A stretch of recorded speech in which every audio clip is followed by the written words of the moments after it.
4 करोड़ का क्रूजर खरीदने के लिए है लैंड क्रूजर। इंसान ही है ना, इसके अंदर कलेजा ही है ना। किसी के साथ इतना अन्याय होते हुए देख के आपका कलेजा नहीं पिघलता है? अरे आपका कलेजा। ये साले पत्तल चाट चाट के पवन सिंह का अपना कैरियर बनाए हैं, उनका तलवा चाट चाट किए और अब उन पे ये उंगली उठा रहे हैं, उनके खिलाफ बोल रहे हैं। इनकी इतनी औकात हो गई है। राजन सिंह मुकुट हो या फिर ये गौतम सिंह राजपूत हो, ये साले सब पत्तल चाट चाट के पवन सिंह का आगे बढ़े दोगले लोग हैं ये।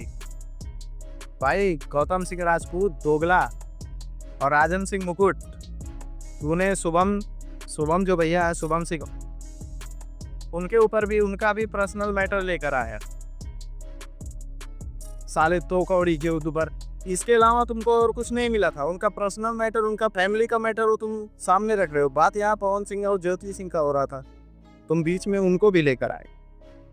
मैं तो इन दोनों हड़वू कुत्तों को अनफॉलो कर दिया हूँ।